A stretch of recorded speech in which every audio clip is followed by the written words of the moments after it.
दोस्तों बहुत ध्यान से सुनिए, आपका इस धरती पर आना कोई दुर्घटना नहीं है। आपका इस विशेष परिवार में जन्म लेना यह किसी संयोग का परिणाम नहीं, बल्कि ईश्वर की अत्यंत सूक्ष्म योजना का हिस्सा है। जिस घर में आप पले हैं, जिन लोगों के बीच आपका जीवन खुला है, वे सब कोई रैंडम पात्र नहीं है। वे आपके पुराने कर्मों के सटीक उत्तर हैं। आपके पिता, आपकी माँ, आपके भाई बहन, यहाँ तक कि आपके शत्रु तक, सबको आपके आसपास भगवान ने एक विशेष उद्देश्य से रखा है। कभी सोचा है क्यों कुछ घरों में प्रेम भरा होता है और कुछ में तनाव? क्यों कोई जन्म लेते ही सुविधा में पलता है और कोई तंगहाली में? क्यों कोई बचपन से समझदार तो कोई अनुभवों से टूटता हुआ बड़ा होता है? ये सब प्रश्न छोटे नहीं है, क्योंकि इनका उत्तर ईश्वर की न्याय प्रणाली से जुड़ा है। भगवान कोई भूल नहीं करते, वे गणना करते हैं और फिर निर्णय लेते हैं कि कौन आत्मा किस परिस्थिति में किस आत्मा के साथ जुड़कर अपने अधूरे पाठ पूरे करेगी। आप सोचते होंगे, अगर भगवान ने सब तय किया है तो फिर मेरा क्या दोष? सुनिए, यह संसार किसी सजा या इनाम का नहीं, बल्कि सीख और सुधार का विद्यालय है। जिस परिवार में आप जन्मे हैं, वही आपकी परीक्षा का केंद्र है। ईश्वर ने आपको ठीक वही माता पिता, वही परिवेश दिया है जहाँ से आपकी आत्मा को अपने अधूरे संस्कारों को पूरा करना था। अगर कोई आत्मा अपने पिछले जन्म में अभिमान से भरी रही, तो उसे इस जन्म में ऐसे लोगों के बीच रखा जाता है जो उसे झुकना सिखाएं। अगर कोई आत्मा किसी को समझ नहीं पाई, तो अब उसे उसी स्थिति में रखा जाता है जहाँ समझने की पीड़ा महसूस हो। भगवान वही करवाते हैं जो हमारी आत्मा को उसके अगले स्तर तक पहुंचाने के लिए जरूरी होता है। कभी कभी हम कहते हैं, काश मेरा जन्म किसी और घर में हुआ होता। पर सोचिए, क्या आप किसी और घर में जाकर भी वही सीख पाते जो आज पा रहे हैं? नहीं, क्योंकि आपका यह जीवन कर्मों की फसल का परिणाम है। आपका जन्म स्थान, आपका परिवार, आपका समय, ये सब मिलकर आपके लिए बने दिव्य प्रयोगशाला की तरह हैं, जहां आप खुद को परखते हैं, गलते हैं और अंततः तप कर सोना बनते हैं। ईश्वर ने किसी को किसी से ऊंचा या नीचा नहीं बनाया। हर आत्मा अपने स्तर पर सीख रही है। कुछ लोग आपको चोट पहुंचाएंगे, कुछ आपको सिखाएंगे और कुछ केवल आपकी आत्मा के आईने बनकर आपके भीतर की कमियों को दिखाएंगे। इसलिए जो लोग आपके सबसे करीब हैं, वही आपके सबसे बड़े शिक्षक हैं। कभी कभी जो आपको सबसे ज्यादा दुख देते हैं, वे ही आपके लिए सबसे महत्वपूर्ण आत्माएं होती हैं, क्योंकि भगवान ने उन्हें उसी भूमिका में रखा है ताकि आपकी आत्मा विनम्रता, करुणा और धैर्य का स्वाद चखे। और यही बात बहुतों को कठोर लगती है कि भगवान कठोर हैं। हाँ, वे कठोर हैं क्योंकि वे सस्ता प्रेम नहीं देते। वे वह प्रेम देते हैं जो आत्मा को झकझोर दे, उसकी नींद तोड़ दे। वे हमें फूलों से नहीं, कांटों से सिखाते हैं, ताकि अगली बार जब हम किसी और के जीवन में जाएं, तो खुद किसी के लिए फूल बन सकें। भगवान भावुक होकर निर्णय नहीं लेते, वे संतुलित होकर हमें वही देते हैं जो हमारे विकास के लिए आवश्यक है। यही कारण है कि कोई माँ के प्रेम में जन्म लेता है तो कोई उसकी अनुपस्थिति में, कोई पिता के आशीर्वाद में बड़ा होता है तो कोई उसकी छाया के बिना, क्योंकि हर आत्मा का पाठ अलग है और हर जन्म उसकी अगली कक्षा। अब सोचिए, जब आप किसी से कहते हैं मेरे घर वाले मुझे नहीं समझते, तो क्या आप यह मान लेते हैं कि भगवान ने गलती की? नहीं, उन्होंने आपको वहीं रखा जहां आपकी आत्मा को अपनी स्वीकृति की भूख को समझना था। आपको यह जानना था कि आपको स्वीकार करने वाला कोई और नहीं, बल्कि ईश्वर स्वयं है। जब यह समझ आ जाती है तो शिकायतें मिट जाती हैं और आभार शुरू होता है। आपको परिवार से संघर्ष नहीं करना होता, बल्कि उनसे सीख लेनी होती है। आप उन्हें बदलने नहीं आए हैं, आप अपने भीतर कुछ बदलने आए हैं। यही है जन्म का कारण। कभी यह मत सोचिए कि भगवान ने आपके साथ अन्याय किया है। वे तो केवल न्याय की डोर को इतने सुंदर ढंग से खींचते हैं कि हमें लगता है क्यों मैं, पर भीतर से उनकी आवाज कहती है क्योंकि अब तुम तैयार हो। अगर आप इस बात को समझ गए कि आपका जन्म, आपके घर का चयन, आपके परिवार के रिश्ते, ये सब दिव्य योजित हैं, तो आपकी आधी उलझनें आज ही खत्म हो जाएंगी। आपके दुख का कारण यह नहीं कि भगवान दूर हैं, बल्कि यह कि आप उनके खेल को समझ नहीं पाए। भगवान कोई भी आत्मा गलत जगह नहीं भेजते, वे उस स्थान पर भेजते हैं जहाँ आत्मा को उसकी सबसे बड़ी सीख मिलनी होती है, और वही परिवार कहलाता है। तो जब अगली बार आपके मन में यह सवाल उठे क्यों मैं इस परिवार में, तो बस मुस्कुराइए और कहिए क्योंकि यही मेरा कक्षा कक्ष है और यही मेरे भगवान का निर्णय है। अब अगर यह बात आपके दिल को छू रही है, अगर आपको लगा कि भगवान के निर्णय में वाकई गहराई है, तो कमेंट में बस इतना लिखिए, मैं ईश्वर के निर्णय पर भरोसा रखता हूँ। अब धीरे धीरे अगले हिस्से में हम और गहराई में उतरेंगे, जहाँ समझेंगे कि ईश्वर ने हमारे परिवार के हर सदस्य को कौन सी भूमिका देकर भेजा है और कैसे उनका हर व्यवहार हमारे ही कर्मों का दर्पण है। यही वह हिस्सा है जहाँ आत्मा सच्ची समझ को छूती है। हर आत्मा अपने आसपास के लोगों से जुड़ी होती है, जैसे एक अदृश्य धागा जो जन्मों जन्मों तक चलता है। आपके माता पिता, आपके भाई बहन, आपके बच्चे, ये सभी आत्माएं पहले से आपके साथ किसी न किसी रूप में जुड़ी रही हैं।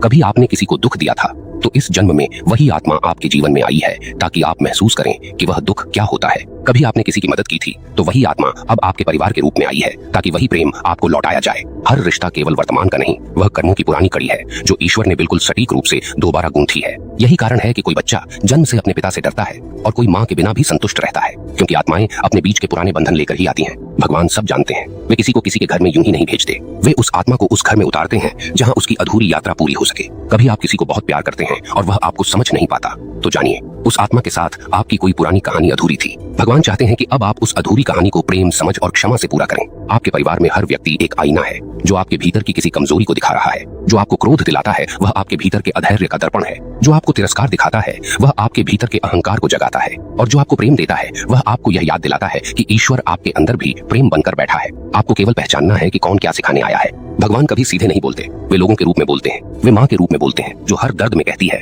सब ठीक हो जाएगा। वे पिता के रूप में बोलते हैं जो कठोर शब्दों में भी सुरक्षा की भावना रखता है। वे भाई के रूप में बोलते हैं जो मजाक में भी आपका साथ नहीं छोड़ता। वे बहन के रूप में बोलते हैं जो बिना बोले समझ जाती है। और कभी आपका परिवार आपके खिलाफ नहीं है, वे केवल वह माध्यम हैं जिनसे भगवान आपको आपके असली रूप तक पहुंचा रहे हैं। आपके जीवन में जो झगड़े, असहमति और अपेक्षाएं हैं वे भगवान की बनाई हुई प्रक्रिया हैं ताकि आप अपने भीतर झांक सकें। अगर सब आसान होता तो कोई कुछ सीखता ही नहीं। भगवान जानते हैं कि सच्ची समझ केवल पीड़ा से आती है और इसीलिए उन्होंने हमें उस जगह रखा है जहां हमारे भीतर का अंधकार सबसे जल्दी उजाला पा सके। अगर कोई कहता है कि उसका परिवार उसका भाग्य बिगाड़ रहा है तो सच यह है उसका परिवार उसका भाग्य नहीं, उसका प्रतिबिंब है। जो आत्मा जैसी है उसे वैसी ही परिस्थितियां मिलती हैं। आपका परिवार वही है जो आपकी आत्मा को सुधारने में मदद करे। भगवान ने आपको वहां भेजा है जहां आपकी परीक्षा सबसे कठिन होगी, क्योंकि वहीं आपका उत्थान छिपा है। जो व्यक्ति अपनी आत्मा को जीतना चाहता है उसे भगवान सबसे कठोर परिस्थितियों में डालते हैं, क्योंकि भगवान जानते हैं आराम आत्मा को सुला देता है लेकिन संघर्ष उसे जागृत कर देता है। आपके घर का माहौल, आपके परिवार के स्वभाव, ये सब आपके पिछले कर्मों की आवाजें हैं। ईश्वर वही करवाते हैं जो आपने कभी दूसरों के साथ किया। आज जो आपको समझ नहीं रहा शायद पिछले जन्म में आपने किसी को समझे बिना ही छोड़ दिया था। आज जो आपको अपमानित करता है शायद कभी आपने किसी की भावनाओं का मूल्य नहीं समझा था। ईश्वर न्याय नहीं करते, वे संतुलन बनाते हैं। वे यह सुनिश्चित करते हैं कि हर आत्मा वही अनुभव करे जो उसने किसी और को दिया, क्योंकि तभी तो सीख पूरी होती है, चक्र बंद होता है और आत्मा मुक्त होती है। लेकिन यह बात तभी समझ आती है जब मन शांत हो। जब हम दुख के बीच में होते हैं तब यह सब सिद्धांत जैसा लगता है, पर भगवान का खेल सिद्धांतों का नहीं, अनुभव का है। वह आपको उस आग में डालते हैं जहां अहंकार पिघलता है। वह आपको उसी घर में भेजते हैं जहां मैं सही हूं की भावना टूटती है, और जब वह टूट जाती है तभी ईश्वर का प्रकाश भीतर उतरता है। याद रखिए, परिवार केवल खून का रिश्ता नहीं होता, यह आत्माओं का बंधन है। ईश्वर ने इन आत्माओं को एक साथ रखा है ताकि आप में करुणा जागे, आप में समझ जागे और सबसे बढ़कर आप में वह विनम्रता जागे जो केवल जानने से नहीं बल्कि जीने से आती है। भगवान की दृष्टि से परिवार किसी पुरस्कार या दंड का स्थान नहीं है, यह प्रयोगशाला है जहां आत्मा का विकास होता है। तो जब कभी आपको लगे कि आपके घर वाले आपको नहीं समझते तो अपने भीतर यह कहिए, धन्यवाद भगवान, आपने मुझे यह सीखने का अवसर दिया, क्योंकि वही क्षण आपकी आत्मा के सबसे बड़े विस्तार का होता है। हर रात जब आप थक कर सोएं अपने मन से यह कहिए, हे प्रभु धन्यवाद कि आपने मुझे इन आत्माओं के बीच रखा जिन्होंने मुझे प्रेम, धैर्य और क्षमा सिखाई। और देखिए धीरे धीरे जीवन कितना शांत हो जाएगा। जो रिश्ते पहले बोझ लगते थे वही अब साधना बन जाएंगे, और जो परिवार कभी आपको सीमित लगता था वही अब आपके मोक्ष का द्वार बन जाएगा। अब इस बिंदु पर रुकिए, एक क्षण भीतर देखिए, क्या आपने कभी सोचा था कि आपका जन्म इतना अर्थपूर्ण है, कि आपका परिवार कोई सामान्य जगह नहीं बल्कि भगवान का चयनित आत्मिक क्षेत्र है। अगर यह बात आपके हृदय को छू रही है तो यह संदेश आपके लिए ही था। अब तैयार हो जाइए अगले और अंतिम हिस्से के लिए, जहां हम जानेंगे कि जब आत्मा इस समझ तक पहुंच जाती है कि सब कुछ ईश्वर का है तो परिवार, संबंध और जीवन सब एक ही प्रकाश में विलीन हो जाते हैं। जब आत्मा यह समझ लेती है कि उसका परिवार कोई संयोग नहीं बल्कि ईश्वर की योजना का माध्यम है तो जीवन अचानक बदलने लगता है। वह हर रिश्ते में अर्थ खोजने लगती है, हर चोट में संदेश, हर दूरी में संकेत, हर मौन में एक दिव्य संवाद सुनाई देने लगता है। और यह वही क्षण होता है जब इंसान पहली बार ईश्वर को समझना शुरू करता है। भगवान के निर्णयों को स्वीकार करना आसान नहीं होता, क्योंकि वे हमें हमेशा वहां भेजते हैं जहां हमारा अहंकार मरता है, न कि जहां हमारी सुविधा बढ़ती है। वे हमें उन लोगों के बीच रखते हैं जो हमें आईना दिखाएं,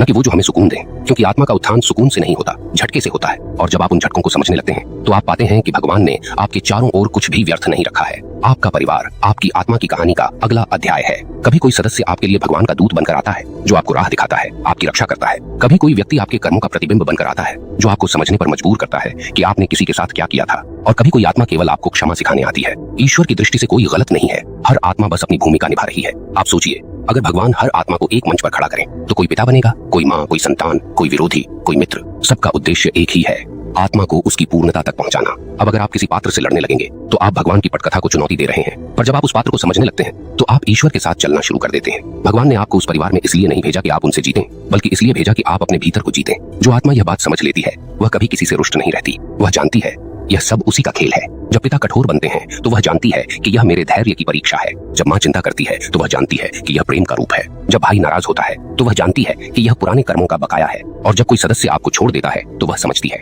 कि अब वह आत्मा अपना पाठ पूरा कर चुकी थी। हर मिलन का एक उद्देश्य होता है और हर बिछड़ना एक आशीर्वाद। भगवान कभी गलती नहीं करते, वे केवल आत्माओं की अदला बदली करते हैं ताकि हर आत्मा अपनी यात्रा पूरी कर सके। जो आज आपके परिवार में है वे शायद कल किसी और आत्मा के साथ होंगे, पर उनका आपके जीवन में होना यह आपकी आत्मा के पाठों का संकेत है। जब आप यह जान जाते हैं कि मेरा परिवार ईश्वर की दी हुई कक्षा है तो शिकायतें खत्म हो जाती हैं। फिर चाहे किसी ने आपको धोखा दिया हो या प्यार, आप उसे भी प्रणाम करते हैं, क्योंकि आप समझते हैं कि वह केवल एक माध्यम था। ईश्वर ने उसके माध्यम से मुझे कुछ सिखाया। और जो यह समझ लेता है वह फिर कभी दूसरों से बदला नहीं लेता, वह केवल भगवान से कहता है, धन्यवाद, आपने मुझे दिखाया कि मेरे भीतर क्या बदलना था। यही सच्ची भक्ति है, जहाँ इंसान भगवान से सिर्फ मांगना नहीं, उनके निर्णय को भी समझना सीख लेता है। जहाँ वह यह जान लेता है कि ईश्वर ने मुझे इस परिवार में इसलिए नहीं भेजा कि मैं सुख पाऊं, बल्कि इसलिए भेजा कि मैं स्वयं को पहचानूं। और यह पहचान ही मोक्ष की पहली सीढ़ी है। जब आप यह महसूस करने लगते हैं कि यह सब मेरे ही लिए है तो क्रोध, दुख और पीड़ा सब अपने अर्थ खो देते हैं। फिर हर सुबह आप अपने परिवार को देखकर मुस्कुराते हैं। आप समझते हैं कि ये आत्माएं मुझे उसी ईश्वर की ओर ले जा रही हैं जिससे मैं आया हूँ। जब आत्मा इस स्थिति में पहुंचती है तो परिवार अब बंधन नहीं रहता, वह साधना बन जाता है। हर संवाद अब विवाद नहीं बल्कि तपस्या बन जाता है।